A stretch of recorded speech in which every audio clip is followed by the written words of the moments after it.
we've obviously had a strong rally here off the lows in the Nasdaq the last couple of sessions. Granted, last Wednesday there was a fade off of Momo on the QQQ, but we're actually closing and holding slightly above Momo now, which is a good sign ultimately, right? Because the trend's still bullish. As long as price can hold above Momo, you kind of save face for the trend. I guess the only caveat I have here with this is we have to see if there's going to be a second leg, like a second test lower, if it's going to be a higher low, and if that low holds or this rolls over. So like that's really, where we have to go from here. But I think the base case right now on the Nasdaq, at least here, is bullish trend. Price is holding above Momo. As long as the trend's bullish, a second dip should hold, and it should be able to bounce up. That's the idea. But Yeah, I mean, you know, bullish trends tend to lead to higher prices, but we're right on the edge. I personally think that this is just kind of a dead cat bounce. We dropped so quick in just 2 days. Um, so I think the market's really just digesting that and had a bit of an overreaction during that drop at the start of the month. Um, I I think we're gonna go below Momo, and this might be a bearish trend flip coming up. We've got CPI next week, so that's going to be a big catalyst for where we go from here. And we have jobless claims. But yeah, I think bonds are definitely a lot more favorable in terms of the trend, at least. I kind of look, I agree with you there. I think a problem though is CPI is on Wednesday, right? Yeah. And CPI has this situation. We're in a situation right now where any reduction in CPI that's not dramatic, coupled with, for example, if you get a soft CPI, a moderate CPI print, maybe a little cooler than expectations, and jobless claims are cool again on Thursday. Where I mean, when I say cool, I mean below estimates, right? So a good sign.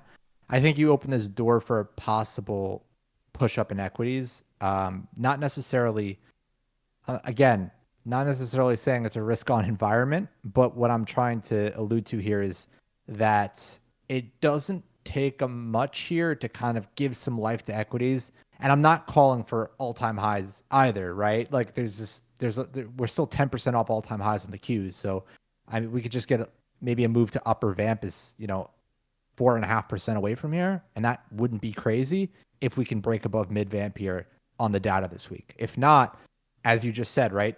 Go back under Momo. We could go back to bearish trend. Or we Yeah. could go back below Momo, excuse me, and then shift to bearish trend. So that's always a possibility. Would you say that like the more data that comes out that points towards a slowdown rather than a recession would be bullish? Or would that just equate to chop in equities? So that's a good question because it really comes down to the degree of the slowdown. And like, it's a good question, but it's almost an unanswerable question, right? Because, like, how are you going to measure the degree of a slowdown? And obviously, it's only measurable once it happens and after you get past it. But the market is forward looking. So if it starts to see a slowdown, right, and we start to get this idea that, or this general understanding that the Fed is in fact overly restrictive, you necessarily don't need to have a recession, right? You don't need to have like a full blown negative GDP environment for the market to really start selling off. And when I say selling off, I don't mean down 40% like crisis. I'm saying like, maybe the market legs back down, maybe Qs go down to 400 or something like that, right? This is not we're still talking about the beginning of the year here. Like we're not even talking about like major price reversals, right? So, and I'm not saying like 400 is a target of ours or anything, but what I'm alluding to is if the slowdown is to just continue, I don't think equities bode well. Now, if the slowdown slowly reverses in terms of being a slowdown and more towards like a lift off, like you start lifting up, I think that would be bullish for equities, much more bullish than even a light slowdown. A light slowdown, equities could still go up too, but you're really playing with cards now. You're gambling, right? Because like if the slowdown just inches into more of an actual like real slowing situation where the economy starts getting pushed towards a recession, the market's going to already be kind of ahead of that, right? So the market's going to just start becoming more impatient the longer you're in slowdown territory. The longer we stay in slowdown territory, I think the more bearish it is for equities, and the less likely you're going to get this chop environment, and the more likely you're going to get consistent bear pressure. But other than that, look, again, the trend's still bullish here, so I don't want to get people scared. Until this trend flips bearish, your base case has to be bullish trend chop, meaning like this consolidation, like similar to what what you could assimilate, like this type of stuff right here in late 23, Q3 23, where the Q's kind of just chop in this in that from that 386 to like 350 range. And they don't really go anywhere. Like we could see some type of action like that if Momo holds and bullish trend is there and we're in a risk off environment, or equities do rally a bit. Ultimately, though, we think bonds are in fact going to be the outperformer. Yeah, and I mean bonds have been doing pretty good, even after pulling back a little bit. It's starting to catch up. So even in bonds, there was that overreaction like we saw in equities. But overall, the odds are in favor for longing bonds. It's really like the matter of any economic slip up and bonds rip up. Like we are definitely still in that environment. Correct. Yeah. I think to elaborate a little bit on what you're alluding to there is like, look, the slowdown situation with equities is pretty much reversed with bonds. So if you get a gradual slowdown, bonds kind of grind up and they go higher, but not significantly, right? The Fed right now has the policy floor, like in the futures market. The Fed doesn't have it, but the market has the Fed policy floor at 3%, pretty much. So meaning the market expects the Fed to bottom policy out at 3%, which is about 200 or so basis points of cuts from now until 2026, right? And floor out at 3%, so 5 minus 200 basis points, now we're at 3. And then lift up from there into the next hiking cycle or next tightening cycle, whenever that may be. So the market's expecting the Fed just to bring rates down to 3%, which is higher than where the Fed peaked in 2018. So the market expects the Fed to only bring rates down to 3% by 2026. So you have to think about the context there. The market's not pricing in a recession. So the market's pricing in the soft landing. And now the harder that landing gets, say as you progress, maybe you don't get a hard landing, maybe you just get a really really moderate slowdown. Oh, should I say a deep slowdown, but not a recession, if you understand what I'm saying, right? So you're getting this deep slowdown, but you're not really going into recession territory. I think bonds have a bit more to price up. Now, if you get even like they still have some upside, but if you get a recession, I think bonds really leg up. So I think there's kind of this asymmetrical setup at the moment where bonds can grind up, leg up, and then rip up depending on the severity of what comes next. Now, this is all invalidated, of course, in the scenario where the economy literally is bottoming right now. The slowdown is bottoming right now, and everything V reverses higher, and you get this complete growth, implied earnings growth and whatnot reversion, excuse me, higher, and the market can kind of lift out of this fear zone, and in turn, bonds likely chop around in this range. Maybe they go back down to Momo. Maybe they go, maybe even down to 24 Q1 24 lows, but a Q2, excuse me, 24 lows. But that's not, again, our base case. Our base case is a slowdown, and the severity of the slowdown, we don't know yet. But the idea here is that there's asymmetric upside in bonds compared to equities, which is why we're long bonds. Yeah, and so a growth rebound from here is still possible because anything is possible, right? But what would it really take for growth to rebound like that? I think you would need to see some real changes in number one. I think the employment situation is where the market's concerned about right at the moment, because if employment continues to go the way it's going, what's going to happen is you're going to have this labor situation, which in turn will eventually, be a growth situation. And I think the simplest way to put it is like this. We've seen a pretty steady, let's see if we can even pull it up. We've seen a pretty steady fall in job openings. Like we just look at job openings, right? We've seen them come down since the Fed started hiking from 12 million to 8 million, right? And this is just a simple indication. Look, job openings are closing, and rightfully so if conditions are tight. The openings for jobs are going to get closed out before the active labor gets closed out, right? Like companies are going to close available jobs before they fire current job holders, right? So I think that we already kind of saw the first leg of this battle with the job opening collapse. Again, coming into better balance, as the Fed would say, whatever you want to classify it as. And ultimately, next up is how far does unemployment glide? Because now this has seemed to have moved from job openings to actual layoffs, and we're seeing that in the unemployment rate rising. And ultimately, where that ends up stopping, I think, is going to be what drives either bonds or equities or turns them around. If we get a real cold unemployment print in August, I think there's some confidence it's going to get juiced into the market.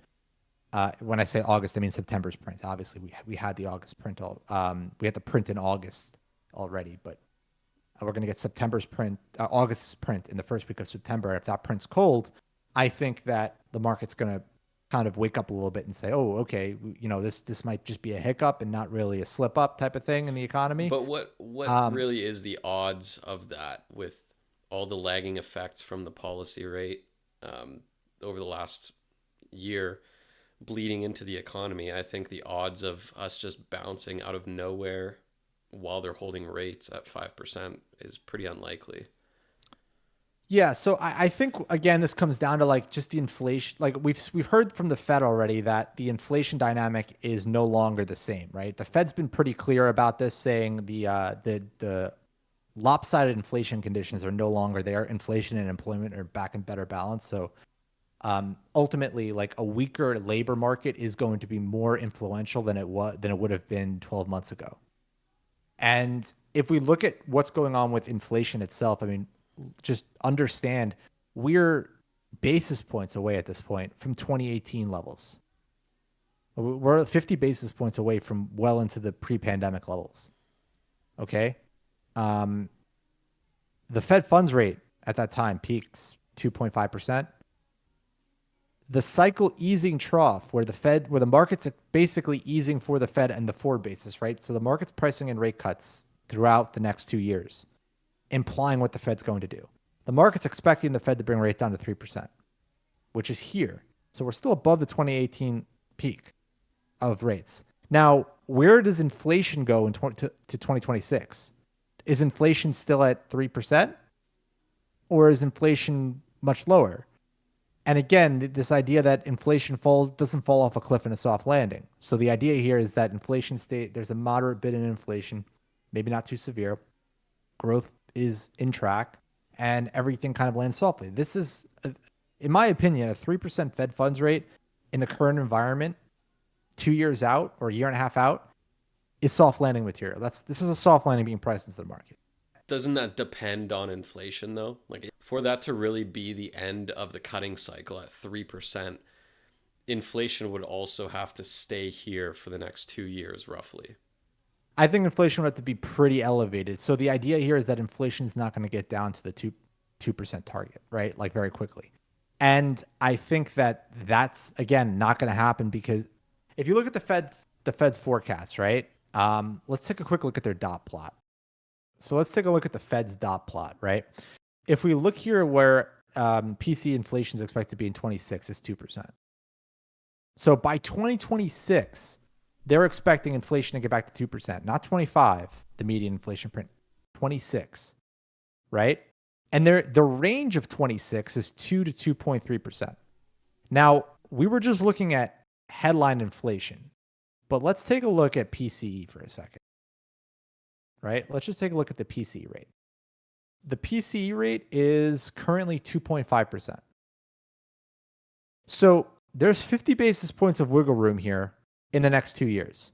That's what the market's expecting, right? That's what the Fed's expecting. The market is, at least the Fed, right? This is what matters in terms of the Fed. The Fed's expected to bring rates down to 3% by 26. If you look here, Fed funds rate 3.1%. So the market's undercutting the Fed by maybe 10 basis points at this point right now.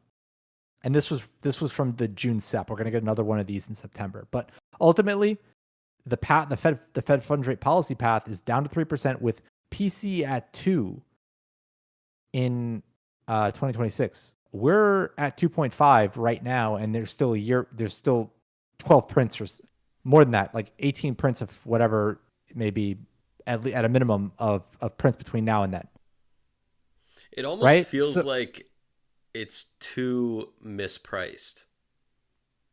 Like what I really think needs to happen for this pricing to like what the market is pricing in right now? What really needs to happen for that to come to fruition over the next 2 years? Okay, so I think to answer that, in PCE has to likely it has to stall significantly here. But the next 50 basis points, if you will, like if we draw a little box here of what needs to happen, like let's take a little box, the next 50 basis points from here down to pretty much here, right? This area, PCE needs to stall out in this zone and not fall. For the So next two mean, years. mean yeah, meaning like if it goes under two, I think the whole curve has to get repriced. Now that, or if labor starts really accelerating, unemployment starts really accelerating higher, then the curve is going to get repriced. Because again, look at their unemployment rate. Their 2026 median is 4.1. Their 25 median is 4.2. Their 24 median is 4. Their long term, we're literally higher than every one of these metrics as the last print. 4.3 is higher than the 2024, the 2025, the 2026 median. Also, the longer run projection of 4.2. We're above all these estimates already. So that's why there's this big emphasis on labor right now, right? Because inflation isn't at the bottom of the Fed. The PCE isn't at the bottom of the Fed's range. 2.6 is the 24 PCE median. Right now, we're at 2.5, but again, that's median, right, for the entire year. You could make the argument. Do you think PCE is going to be less, significantly below 2.3 by the end of 2025? Well, if labor starts really accelerating unemployment and the Fed's really restrictive, then yeah, likely these estimates are cooked.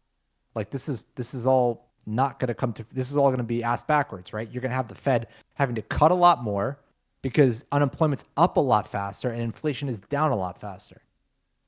So ultimately, I think that's where we are right now. We're in the situation where the market's expecting this gradual landing, and look, it can happen. We're not going to tell you it's not. It can happen, right? It Like it's a just it possibility. seems so unlikely.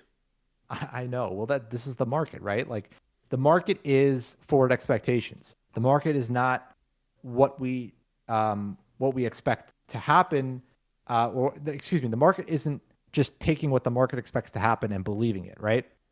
The market will guide you, and the alpha is made as the market reprices. You ride the new wave. So, for example, right now the market's priced. The market expects the Fed to bottom at 3%. The Fed funds future predicts that the bond market's reading that, the stock market's reading that. Your forward earnings estimates are all picking that up, right? In terms of the risk-free rate. So that's baked in. If the Fed just goes to 3% right now, I think that by 2026, I mean, that wouldn't really surprise anybody. The alpha in the market's made by taking advantage of the mispriced forward guidance in the market. If it's earnings, if it's interest rates, if it's volatility, whatever it may be. In this case, we're talking about interest rates. The alpha here is to say, look, the Fed bottoming at 4% is a bit aggressive. 3%. I'm sorry. The Fed bottoming at 3%, given unemployment's already above their targets and inflation has the potential to be under target well before the cycle easing floor, then there's the possibility rates need to get repriced lower, bonds need to get repriced higher.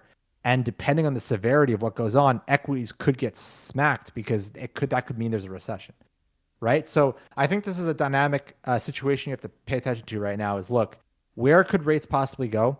And if growth really does bottom and materially accelerate, then, and inflation just stays sticky in that 3%, 2.5 to 3% on PCE and headline CPI, if that's the case, then the market's correctly priced for that. So right now, the bet is like, if you look at the market, you have to say, is the market pricing in 3% reasonable? If you believe this is the bottom of the slowdown and you believe things are going to, inflation and growth are going to materially reaccelerate from here, and it's going to do so for some time, then to you, the market's accurately priced at the moment.